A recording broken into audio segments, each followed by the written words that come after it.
Simulan natin ang ating pagdiriwang sa ngalan ng Ama at ng Anak at ng Espiritu Santo.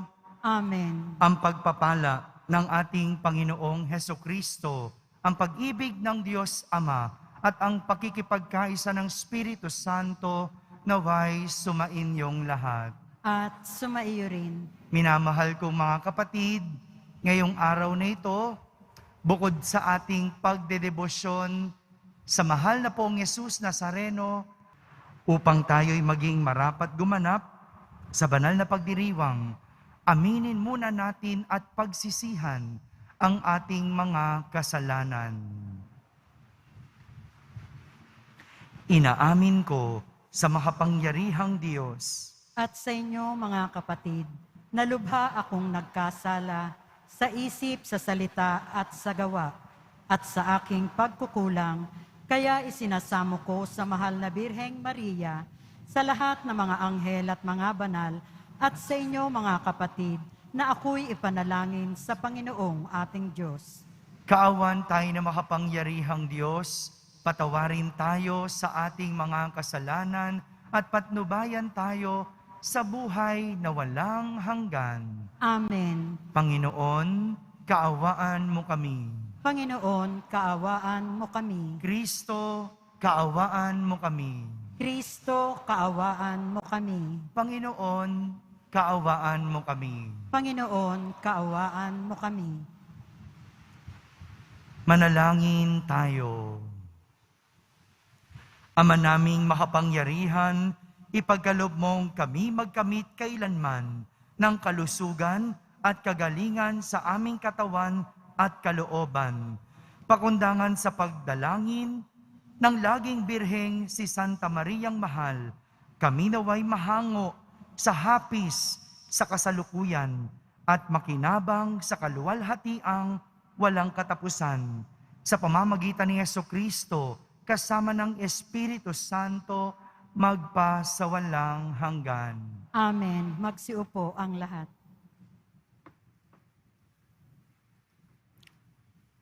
Pagbasa mula sa aklat ni Propeta Ezekiel. Sinabi sa akin ng Panginoon, Tao, ipamukha mo sa Jerusalem ang kanyang kasuklam-suklam na gawain. Sabihin mong ipinasasabi ng Panginoon na kanyang Diyos, Ikaw ay mula sa Kanaan, Amoreo ang iyong ama, at Hitea ang iyong ina. Nang ikaw ay isilang, hindi ka pinutulan ng pusod, ni pinaliguan, ni kinuskus ng asin, ni binalot ng lampin. Wala nag-ukol ng panahon upang gawin sa iyo ang isa man sa mga bagay dapat gawin. Wala man lamang naawa sa iyo, basta ka na lamang inilapag sa lupa, nang ikaw ay isilang. Nadaanan kitang kakawag-kawag sa sarili mong dugo. Sinabi ko sa iyo noon na mabubuhay ka at lalaking tulad ng mga halaman sa parang.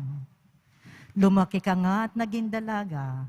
Maganda ang iyong dibdib, mahaba ang iyong buhok, ngunit ikaw ay hubad. Nang madaanan kita uli, nakita kong ikaw ay ganap ng dalaga at binalabal ko sa iyo ang aking kasuotan upang matakpan ang iyong kahubaran. Nangako ako sa iyo ng buong katapatan. Nakipagtipan ako sa iyo at ikaw ay naging akin. Pinaliguan kita, nilinis ko ang dugo mo sa katawan, at pinahiran kita ng langis. Ginamtan kita na may magagandang burda, at sinuotan ng sandayas na balat. Binalot kita ng pinong lino at damit na seda. Sinuotan kita ng pulseras sa magkabilang braso at binigyan ng kwintas. Binigyan din kita ng hikaw sa ilong at tenga. Pinutungan kita ng isang magandang korona. Nagayakan ka ng alahas na pilak at ginto. Ang kasuotan mo'y pinong lino, piling seda, at telang nabuburdahan ng maganda. Ang pagkain mo'y yari sa pinakamainam na harina, pulot pukyutan at langis, ang iyong inumin. Lumaki kang walang kasing ganda at nalagay sa katayuan ng isang reyna. Natanyag ka sa lahat ng bansa ang iyong kagandahan pagkat lalo itong pinatingkad na mga palumuting iginayak ko sa iyo. Ngunit naging palalo ka dahil sa iyong kagandahan. Ano pat nabuyo ka sa pagiging patutot at ang sarili mo'y ipinaangkin sa lahat ng makita. Makita mo, gayon man, hindi ko na rin kalilimutan ang ginawa kong tipan sa iyo nang ikaw ay bata pa. Ngayon ay gagawa ko ng tipan para sa atin. Hindi ito masisira kailanman. Sa sandaling ipatawad ko ang lahat mong kasalanan. Matitikom ang bibig mo dahil sa laki ng kahihiyan. Ang salita ng Diyos. Salamat sa Diyos. Galit ng Diyos ay naparam, pinatawad niya ang tanan. Galit ng Diyos ay naparam, pinatawad niya ang tanan. Ang Diyos ang siyang nagliligtas sa akin. Tiwalang-tiwala ko at wala mong timang pangamba. Sapagkat ang poon ang lahat sa akin. Siya ang aking awit, ang aking kaligtasan. Malugod kayong sasalok ng tubig sa batis ng kaligtasan. Galit ng Diyos ay naparam, pinatawad niya ang tanan. Magpasalamat kayo sa poon, siya ang intawagan. Ipaalam ninyo sa mga bansa ang kanyang ginawa. Ipahayag ninyo ang kadakilaan ng kanyang pangalan. Galit ng Diyos ay naparam, pinatawad niya ang tanan. Umawit kayo ng papuri sa poon, sapagkat kahanga-hanga ang kanyang mga ginawa. Ipahayag ninyo ito sa buong daigdig. Mga anak ng Siyon, umawit kayo ng buong galak, sapagkat nasa piling ninyo ang dakila at ang banal ng Israel. Galit ng Diyos ay naparam, pinatawad niya ang tanan. Magsitayo po ang lahat.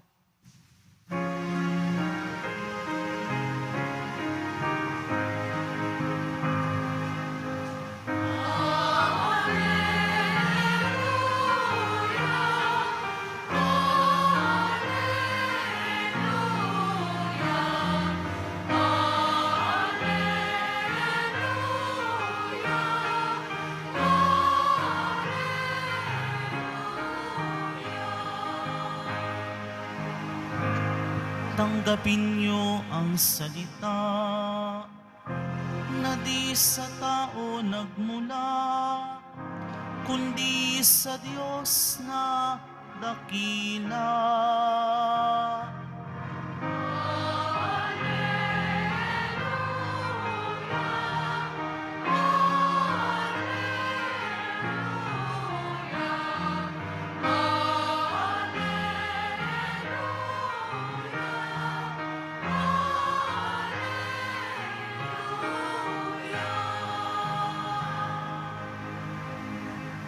Sumainyo ang Panginoon. At sumaiyo rin. Ang mabuting balita ng Panginoon ayon kay San Mateo. Papuri sa iyo, Panginoon.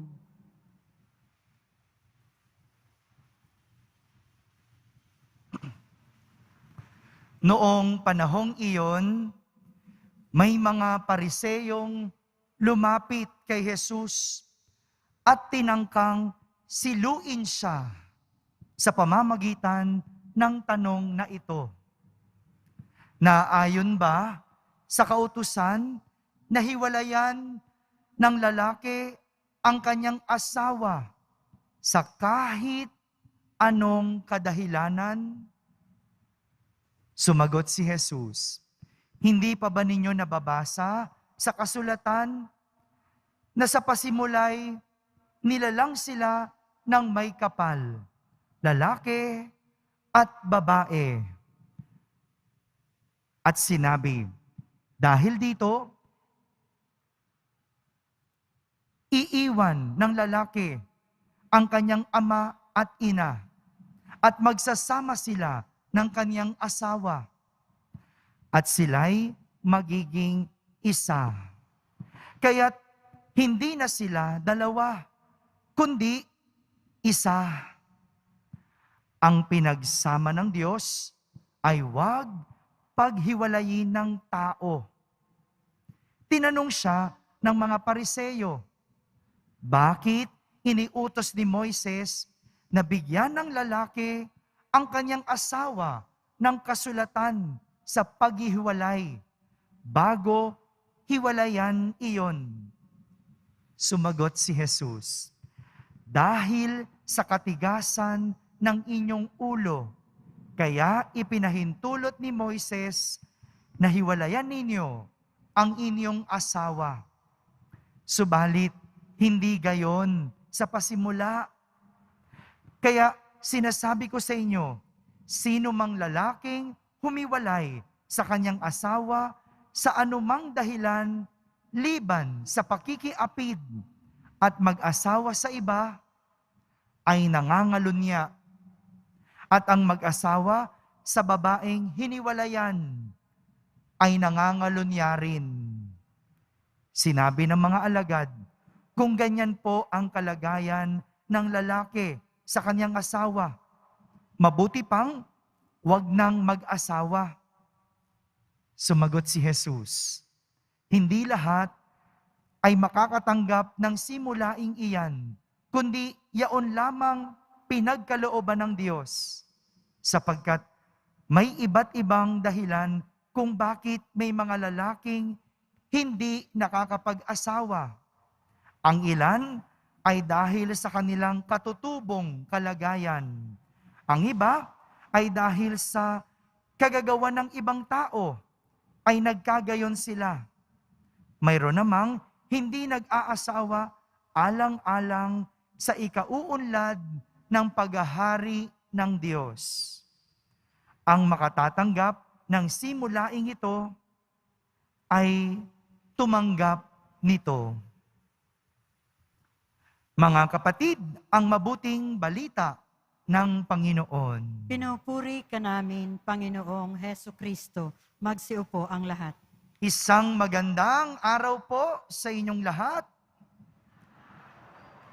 Araw ng Biyernes, araw ng ating debosyon, kaya palakpakan muna natin ang ating mahal na Poong Jesus Nazareno. Palakpakan din natin ang ating mahal na ina, ang Nuestra Señora de la Buena Hora.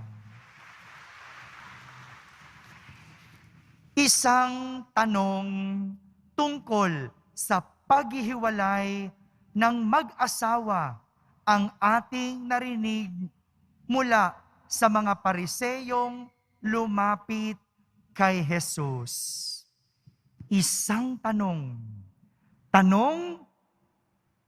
para siluin o subukin si Jesus. Meron po ba sa inyong nakakaalala noong tanong na tinanong ng mga Pariseyo? Taas nga yung kamay. Kakarinig nyo lang, nakalimutan nyo na agad. Sino pong nakakaalam? May prize. Alam mo ba?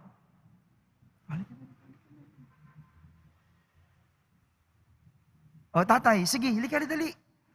Ano yung tanong ng Pariseyo? Bilis.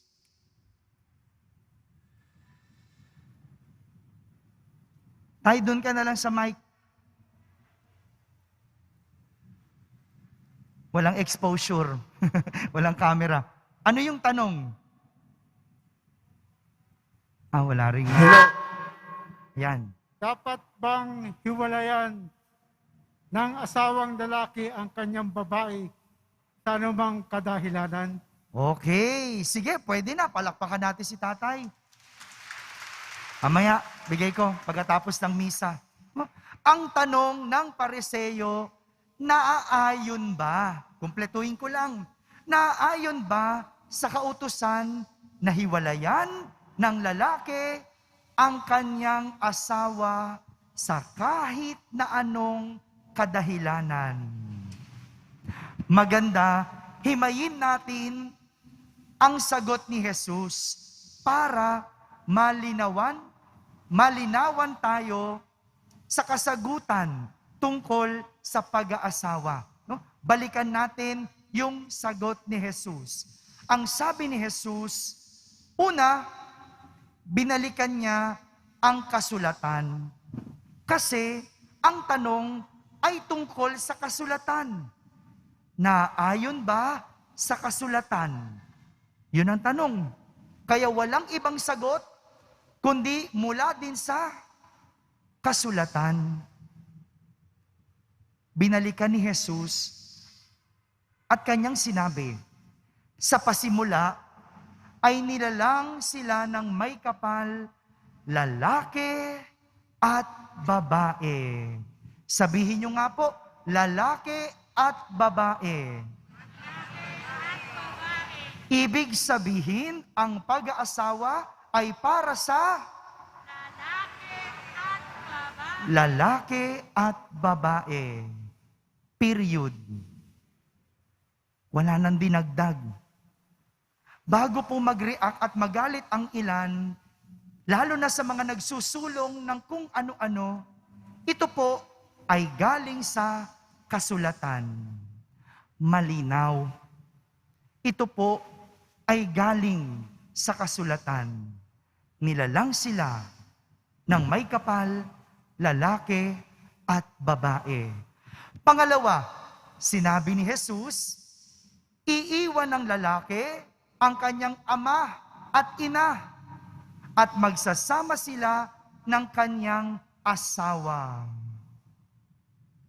Kaya dapat ang mag-asawa bumubukod para makapagsama. Bumubukod. Kaya minsan, lumalabo ang pag-aasawa o ang pagsasama ay dahil hindi lang asawa ang kinakasama, kundi buong pamilya. Kaya ang labo ng pagsasama ng mag-asawa kasi hindi lang yung asawa ang kinakasama, kundi buong pamilya kasi hindi bumubukod. Iba yung nakikisama sa kinakasama. Magkaiba po yun. Nakikisama at kinakasama. Yung nakikisama, pinakikitunguhan lang. Siyempre, bilang parte ng pamilya, kapag ikaw ay nag-asawa, lalo na dito sa Pilipinas, pinakikisamahan natin yung pamilya, yung biyanan. Pinakikisamahan. Pero yung nakikisama o kinakasama, lahat ng bagay kasama. Ulit, yung nakikisama, pinakikitunguhan. Yung kinakasama, kasama lahat ng bagay. Kasama sa pagkain, kasama sa buhay, kasama sa hirap at ginhawa. Ganyan ang mag-asawa. Dapat kinakasama. Pero, minsan, dahil hindi bumubukod, baliktad ang nangyayari. Yung pamilya ang kinakasama. Yung asawa na ang nakikisama. Yung biyanan pa ang humahawak ng pera. Hello? Yung biyanan pa ang unang kumakain. Yung asawa, nakikikain na lang. Nakikisama. Baliktad. Ang pag-aasawa dapat kinakasama. Ang pamilya nakikisama. Kaya dapat iiwan ng lalaki ang kanyang ama at ina at magsasama sila ng kanyang asawa. Pangatlo, sabi ni Jesus, sila ay magiging isa. Hindi na dalawa, kundi isa. Kaya ang pag-aasawa ay pag-iisang dibdib. Malinaw po ba yon? Ang pag-aasawa ay pag-iisang dibdib. Ang dalawang tao ay nagiging isa. Kaya hindi po pwedeng magkaiba ang direksyon. Hindi pwedeng magkaiba ang kita. O, sweldo mo, sweldo ko. Hindi pwedeng ganun. Dahil ang pag-aasawa, pagiging isa. Sweldo mo, sweldo ko, gagawing isa. Hindi pwedeng kanya-kanya. Hindi pwedeng magkahati kasi ang pag-aasawa ay pagiging isa. Mga kapatid, ito po ang pag-aasawa. Ngunit sa tanong na paghihiwalay, kung ito ba ay naayon sa kautusan, isa lang ang sinabi ni Jesus. Sabi niya, ang pinagsama ng Diyos ay huwag paghiwalayin ng tao. Malinaw na ang kasal ay dalawang taong pinagsama ng Diyos. Kaya't ang paghihiwalay ay hindi gawa ng Diyos, kundi gawa ng tao. Ang pagsasama, ang kasal, gawa ng Diyos. Ang paghihiwalay, gawa ng tao. Hindi pa natapos ang mga Pariseyo. Sinusugan pa nila ng tanong. Sabi nila, bakit iniutos ni Moises na bigyan ng lalaki ang kanyang asawa ng kasulatan sa paghihiwalay bago ito hiwalayan? Ito yung tinutukoy na diborsyo. Ang pagiging legal na paghihiwalay ng mag-asawa. Ang sagot ni Jesus, dahil lang ito sa katigasan ng ulo ng tao. Kaya ito ipinahintulot. Katigasan ng ulo. Mga kapatid, malinaw ang punto ni Jesus tungkol sa pag-aasawa. Una sa lahat, ito ay gawa ng Diyos. Pagkilos ng Diyos. Ang diborsyo o paghihiwalay, gawa ng tao dahil sa katigasan ng ulo. Kaya't anumang bagay na nagdudulot ng paghihiwalay mula sa isang pinagsama ng Diyos ay hindi gawa ng Diyos. Anumang paghihiwalay ay hindi gawa ng Diyos. Kaya nga, ang mga nagdudulot ng hiwalayan, gaya ng away, selos, pagtataksil, pagloloko, pakikiapid, pagnanasa, pangangalunya, pangaakit, pananakit, pandaraya, at kung ano-ano pang gawang masama, lahat ito gawa ng demonyo. Lahat ito gawa ng demonyo. Ito po ang dapat nating iwasan para hindi humantong ang isang pagsasama sa isang hiwalayan. Amen? Amen. Magsitayo po ang lahat. Minamahal ko mga kapatid, nakikilahok sa paglikha ng Diyos ng bagong buhay ang mga asawa at may bahay. Ialay natin ang ating mga panalangin ngayon para sa mga magulang at mga anak. Ating sambitin sa bawat panalangin, Panginoon, punuin mo ng iyong pag-ibig ang aming mga tahanan. Panginoon, punuin mo ng iyong pag-ibig ang aming mga tanghanan. Ang simbahan naway tunay na maituro sa kanyang mga miyembro ang totoong dangal ng kasal at tulungan ng mga mag-asawa na manatiling magkasama sa banal nilang buhay may asawa. Manalangin tayo. Panginoon, punuin mo ng iyong pag-ibig ang aming mga tahanan. Ang mga pinuno ng gobyerno at mga mambabatas naway magpatupad ng mga batas at tuntunin na nagtatatag ng tahanan at hindi sumisira nito. Manalangin tayo. Panginoon, punuin mo ng iyong pag-ibig ang aming mga tahanan.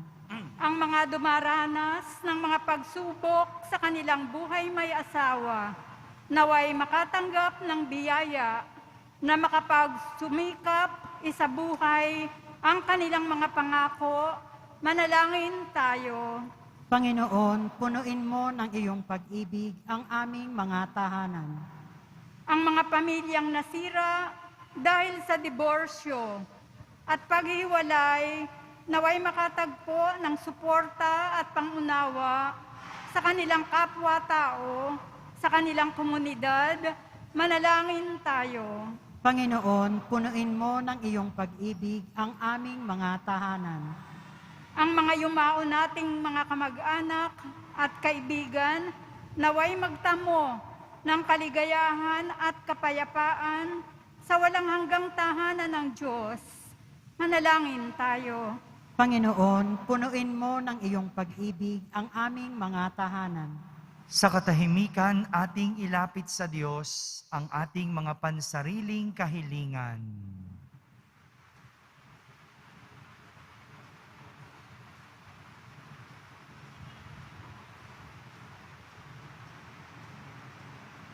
Manalangin tayo. Panginoon, punuin mo ng iyong pag-ibig ang aming mga tahanan.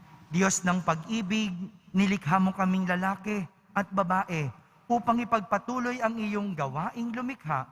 Ang pagmamahal namin sa isa't isa naway sumalamin sa iyong pananahan sa aming buhay. Hinihiling namin ito sa pamamagitan ni Kristo na aming Panginoon. Amen. Magsiupo ang lahat.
Manalangin kayo mga kapatid upang ang paghahain natin ay kalugdan ng Diyos amang makapangyarihan. Tanggapin nawa ng Panginoon itong paghahain sa iyong mga kamay, sa kapurihan niya at karangalan sa ating kapakinabangan at sa buong sambayanan niyang banal. Ama naming lumikha, ang iyong nagkatawang taong anak ay tumulong nawa sa aming ginagawa upang siya na iniluwal ni Maria nang di bumawas, kundi lalo pang nagpaganap sa pagkabirhen, ay magpagindapat na kalugdan mo ang aming paghahain sa ikapagpapatawad ng mga kasalanan, sapagkat siya, ang Panginoong kasama mo at ang Espiritu Santo, magpa sa walang hanggan. Amen. Sumainyo ang Panginoon. At sumaiyo rin. Itaas sa Diyos ang inyong puso at diwa. Itinaas na namin sa Panginoon. Pasalamatan natin ang Panginoong ating Diyos. Marapat na siya ay pasalamatan. Ama naming makapangyarihan, tunay ngang marapat na ikaw ay aming pasalamatan ngayong pinararangalan ang mahal na Birheng Maria.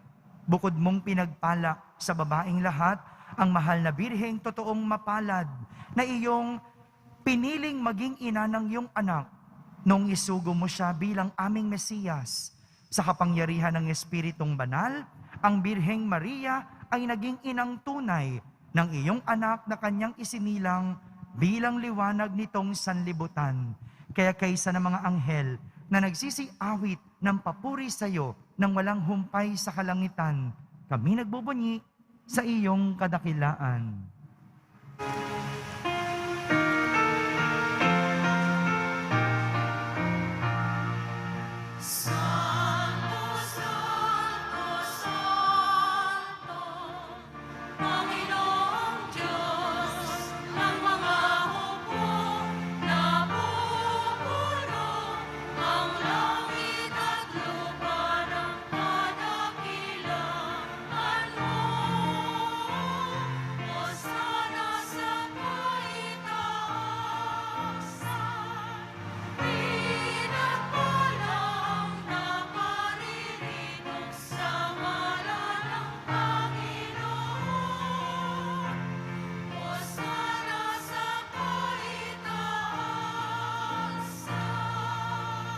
Magsiluhod po ang lahat.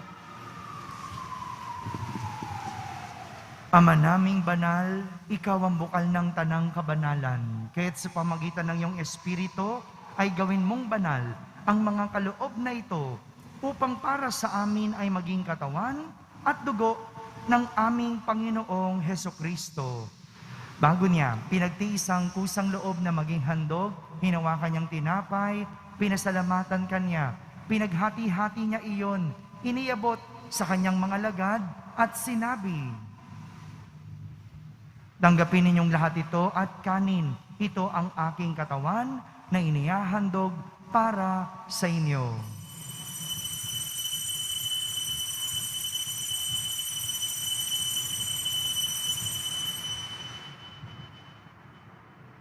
Gayon din naman, nung matapos ang hapunan, hinawakan niyang kalis, muli kanyang pinasalamatan, inebot niyang kalis sa kanyang mga lagad at sinabi, "Tanggapin ninyong lahat ito at inumin. Ito ang kalis ng aking dugo, ng bago at walang hanggang tipan. Ang aking dugo na ibubuhos para sa inyo at para sa lahat, sa ikapagpapatawad ng mga kasalanan. Gawin ninyo ito sa pag-alaala sa akin."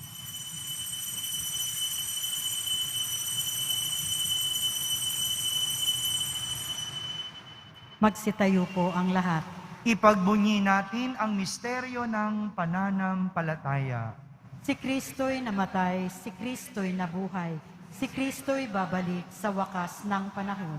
Ama, ginagawa namin ngayon ang pag-alaala sa pagkamatay at muling pagkabuhay ng iyong anak. Kaya't inaalay namin sa iyo ang tinapay na nagbibigay buhay at ang kalis na nagkakaloob ng kaligtasan. Kami nagpapasalamat dahil kami iyong minarapat na tumayo sa harap mo para maglingkod sa iyo.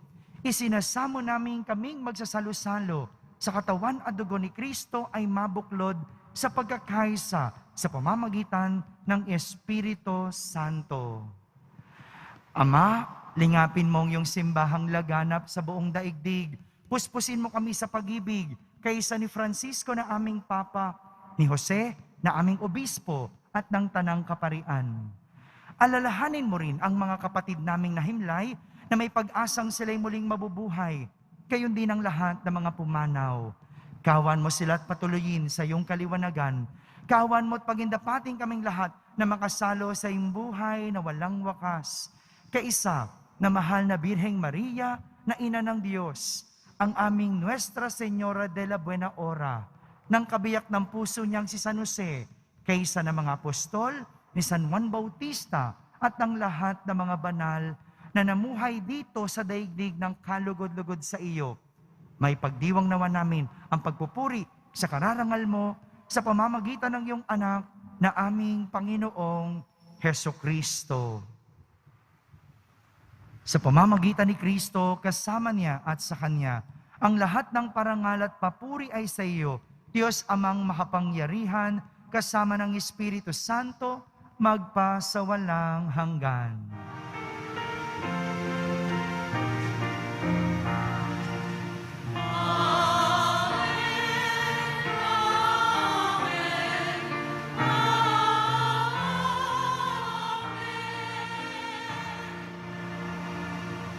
Sa tagubilin ng mga nakahagaling na utos at turo ni Jesus na Panginoon natin at Diyos, ipahayag natin ng lakas loob. Ama namin, sumasalangit ka, Sambahin ang ngalan mo, mapasa amin ang kaharian mo, sundin ang loob mo dito sa lupa para nang sa langit.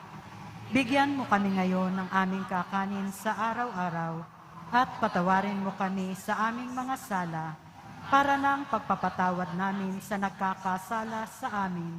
At huwag mo kaming ipahintulot sa tukso at iadya mo kami sa lahat ng masama. hinihiling namin kami iadya sa lahat na masama.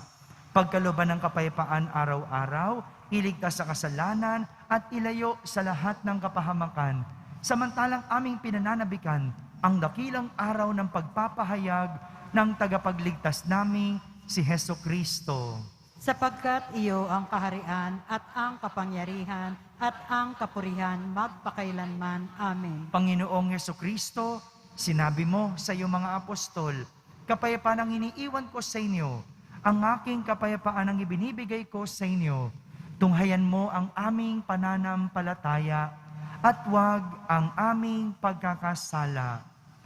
Pagkalooban mo kami ng kapayapaan at pagkakaisa ayon sa iyong kalooban, kasama ng Espiritu Santo, magpa sa walang hanggan. Amen. Ang kapayapaan ng Panginoon ay laging sumainyo. At sumaiyo rin. Magbigayan kayo ng kapayapaan sa isa't isa. Kapayapaan po para sa lahat. Kordero ng Diyos na nag-aalis ng mga kasalanan ng sanlibutan, maawa ka sa amin. Kordero ng Diyos na nag-aalis ng mga kasalanan ng sanlibutan, maawa ka sa amin. Kordero ng Diyos na nag-aalis ng mga kasalanan ng sanlibutan, ipagkaloob mo sa amin ang kapayapaan. Magsiluhod po ang lahat.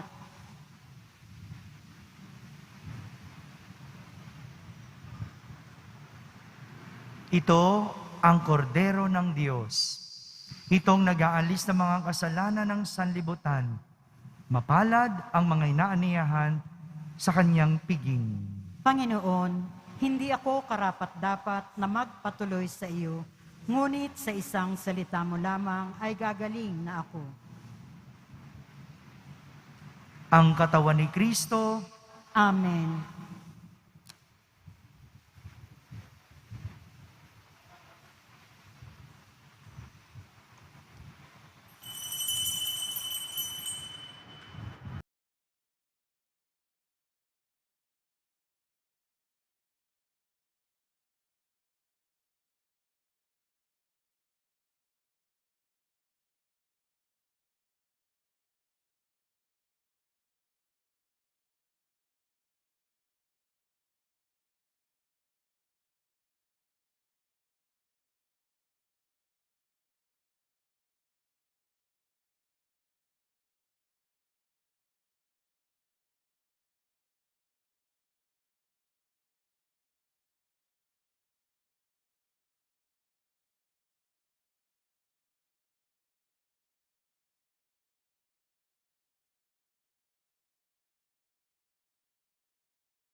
manalangin tayo.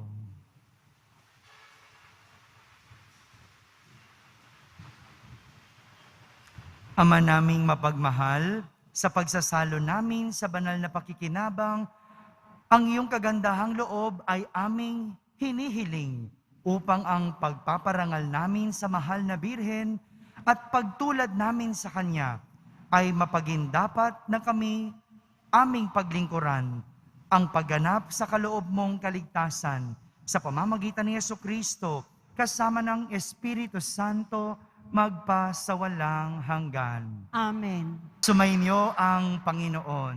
At sumayo rin. Pagbabasbas ng Pong Yesus Nazareno. Mahal na Pong Yesus Nazareno, inihayag mo sa pamamagitan ng krus ang walang maliw na pag-ibig ng Diyos sa sangkatauhan. Pakinggan mo ang kahilingan ng iyong angkan na nagsusumamo sa iyo.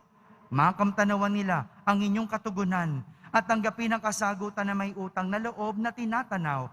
Basbasan din po ninyo ang lahat na may karamdaman, nahihirapan, may mga dalang imahen at dasalan. Sa pamamagitan ng bendisyon na ito, naway maalala nila ang mga pangako nila noon sa binyag na ikaw ang kanilang iibigin at paglilingkuran bilang Panginoon magpasawalang hanggan. Amen. At pagpalain kayo ng makapangyarihang Diyos, Ama, Anak, at Espiritu Santo. Amen. Tapos na po ang ating pagdiriwang, humay kayong taglay ang pag-ibig at kapayapaan ng Poong Yesus Nazareno. Salamat sa Diyos.